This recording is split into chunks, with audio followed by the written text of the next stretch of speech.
Genesis 33. Now Jacob lifted his eyes and looked, and there, Esau was coming, and with him were 400 men. So he divided the children among Leah, Rachel, and the 2 maidservants. And he put the maidservants and their children in front, Leah and her children behind, and Rachel and Joseph last.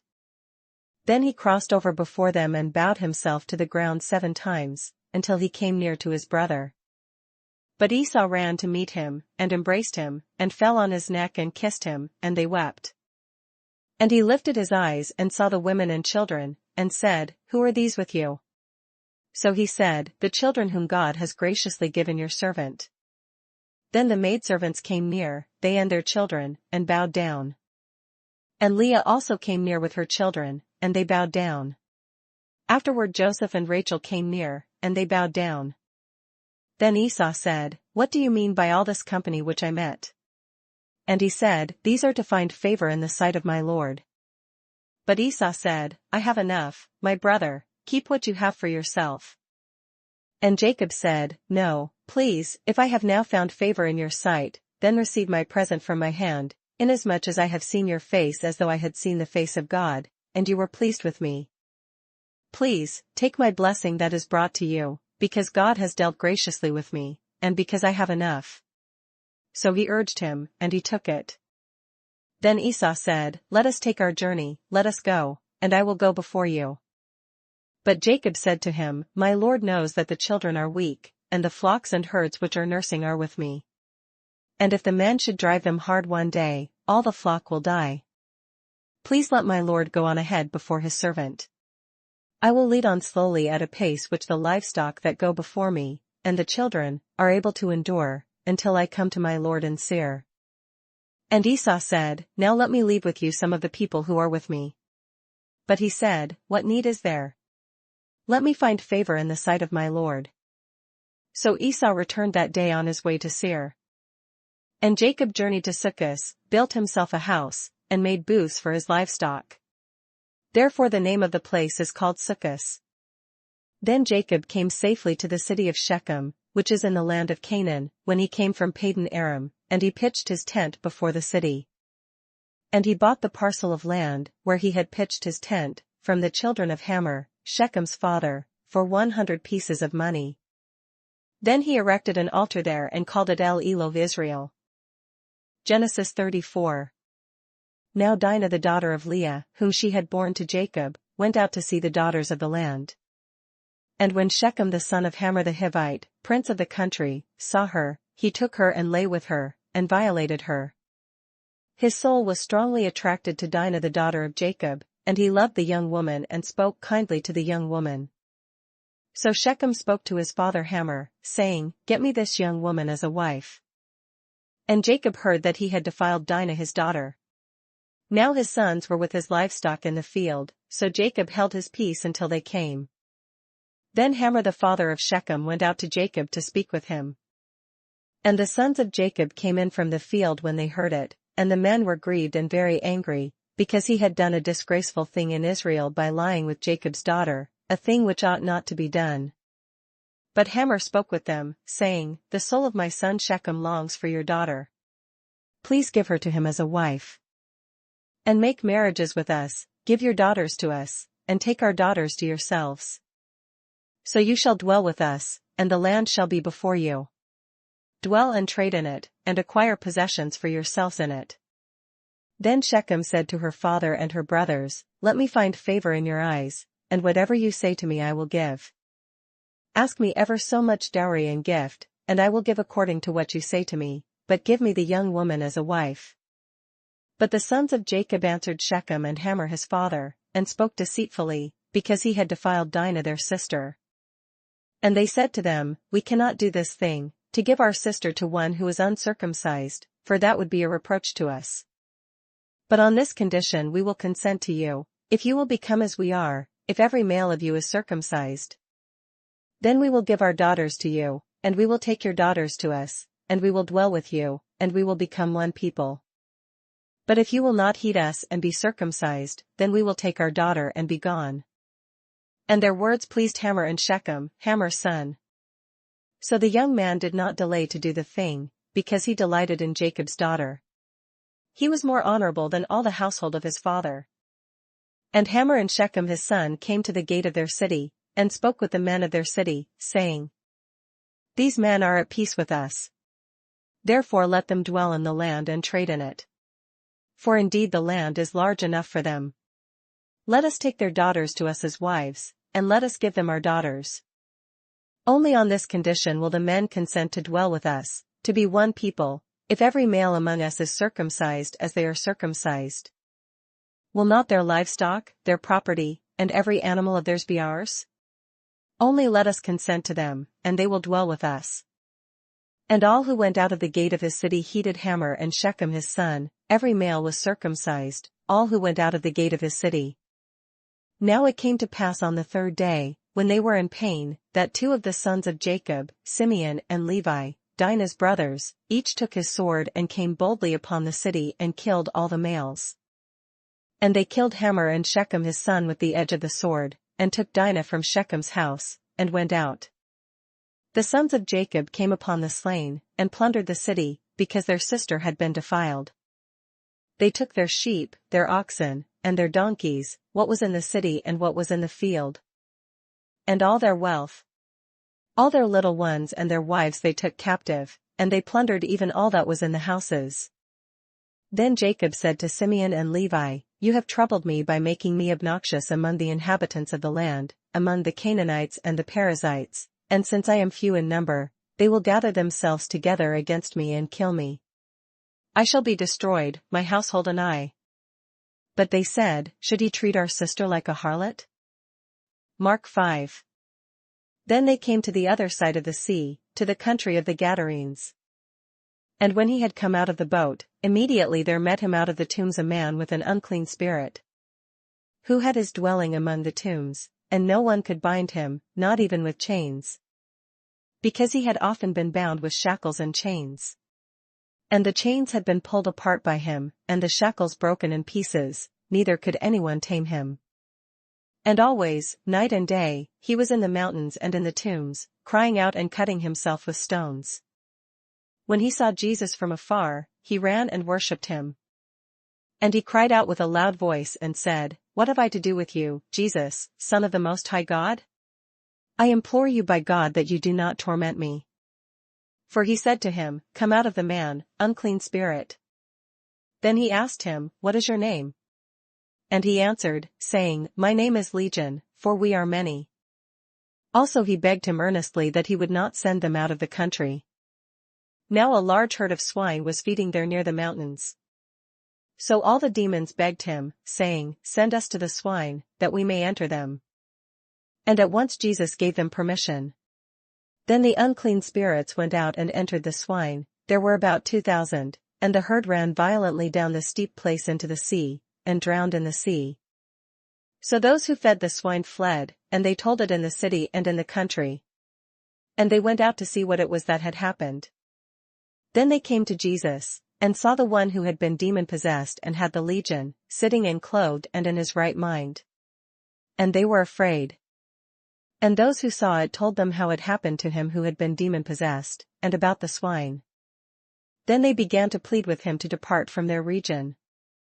And when he got into the boat, he who had been demon-possessed begged him that he might be with him. However, Jesus did not permit him, but said to him, Go home to your friends, and tell them what great things the Lord has done for you, and how he has had compassion on you. And he departed and began to proclaim in Decapolis all that Jesus had done for him, and all marveled. Now when Jesus had crossed over again by boat to the other side, a great multitude gathered to him, and he was by the sea. And behold, one of the rulers of the synagogue came, Jairus by name.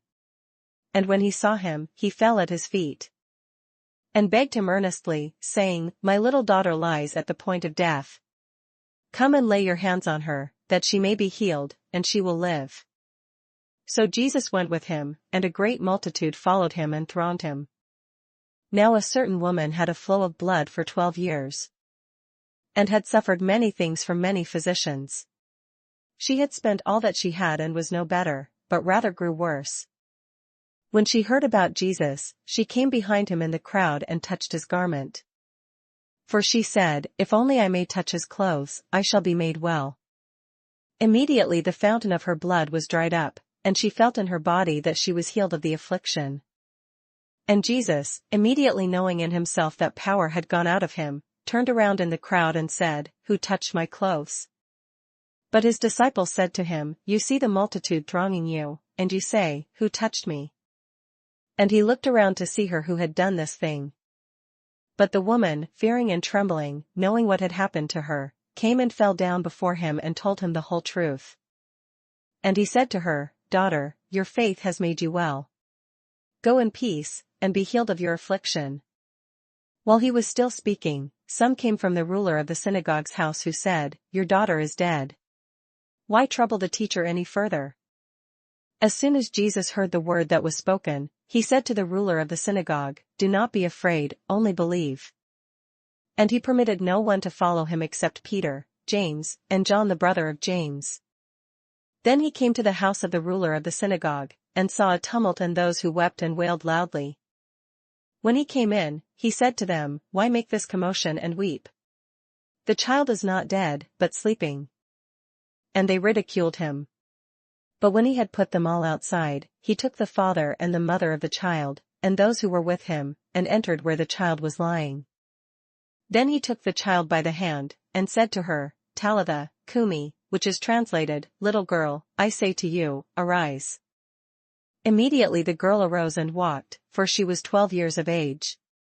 And they were overcome with great amazement. But he commanded them strictly that no one should know it, and said that something should be given her to eat. Mark 6. Then he went out from there and came to his own country, and his disciples followed him. And when the Sabbath had come, he began to teach in the synagogue. And many hearing him were astonished, saying, "Where did this man get these things? And what wisdom is this which is given to him, that such mighty works are performed by his hands? Is this not the carpenter, the son of Mary, and brother of James, Joses, Judas, and Simon? And are not his sisters here with us?" So they were offended at him. But Jesus said to them, "A prophet is not without honor except in his own country, among his own relatives, and in his own house." Now he could do no mighty work there, except that he laid his hands on a few sick people and healed them. And he marveled because of their unbelief. Then he went about the villages in a circuit, teaching. And he called the 12 to himself, and began to send them out 2 by 2, and gave them power over unclean spirits. He commanded them to take nothing for the journey except a staff, no bag, no bread, no copper in their money belts. But to wear sandals, and not to put on 2 tunics. Also he said to them, "In whatever place you enter a house, stay there till you depart from that place. And whoever will not receive you nor hear you, when you depart from there, shake off the dust under your feet as a testimony against them. Assuredly, I say to you, it will be more tolerable for Sodom and Gomorrah in the day of judgment than for that city." So they went out and preached that people should repent. And they cast out many demons, and anointed with oil many who were sick, and healed them. Now King Herod heard of him, for his name had become well known. And he said, "John the Baptist is risen from the dead, and therefore these powers are at work in him." Others said, "It is Elijah." And others said, "It is the prophet, or like one of the prophets." But when Herod heard, he said, "This is John, whom I beheaded, he has been raised from the dead." For Herod himself had sent and laid hold of John, and bound him in prison for the sake of Herodias, his brother Philip's wife, for he had married her. Because John had said to Herod, "It is not lawful for you to have your brother's wife." Therefore Herodias held it against him and wanted to kill him, but she could not. For Herod feared John, knowing that he was a just and holy man, and he protected him. And when he heard him, he did many things, and heard him gladly. Then an opportune day came when Herod on his birthday gave a feast for his nobles, the high officers, and the chief men of Galilee. And when Herodias' daughter herself came in and danced, and pleased Herod and those who sat with him, the king said to the girl, "Ask me whatever you want, and I will give it to you." He also swore to her, "Whatever you ask me, I will give you, up to half my kingdom." So she went out and said to her mother, "What shall I ask?" And she said, "The head of John the Baptist." Immediately she came in with haste to the king and asked, saying, I want you to give me at once the head of John the Baptist on a platter. And the king was exceedingly sorry, yet, because of the oaths and because of those who sat with him, he did not want to refuse her. Immediately the king sent an executioner and commanded his head to be brought. And he went and beheaded him in prison. Brought his head on a platter, and gave it to the girl, and the girl gave it to her mother. When his disciples heard of it, they came and took away his corpse and laid it in a tomb. Then the apostles gathered to Jesus and told him all things, both what they had done and what they had taught. And he said to them, Come aside by yourselves to a deserted place and rest a while. For there were many coming and going, and they did not even have time to eat.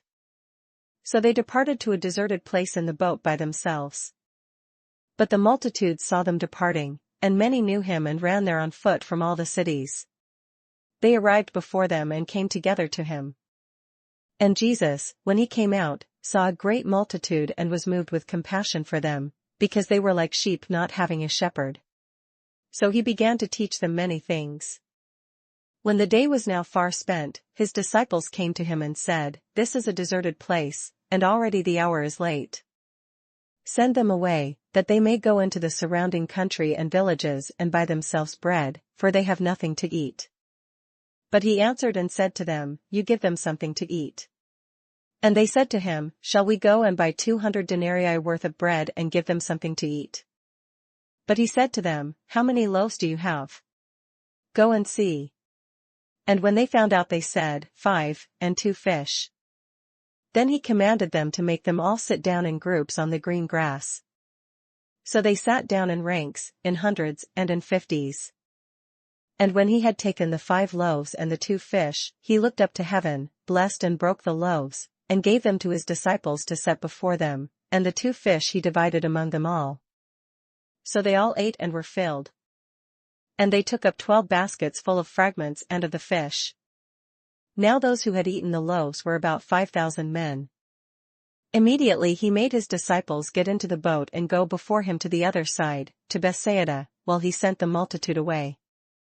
And when he had sent them away, he departed to the mountain to pray. Now when evening came, the boat was in the middle of the sea, and he was alone on the land.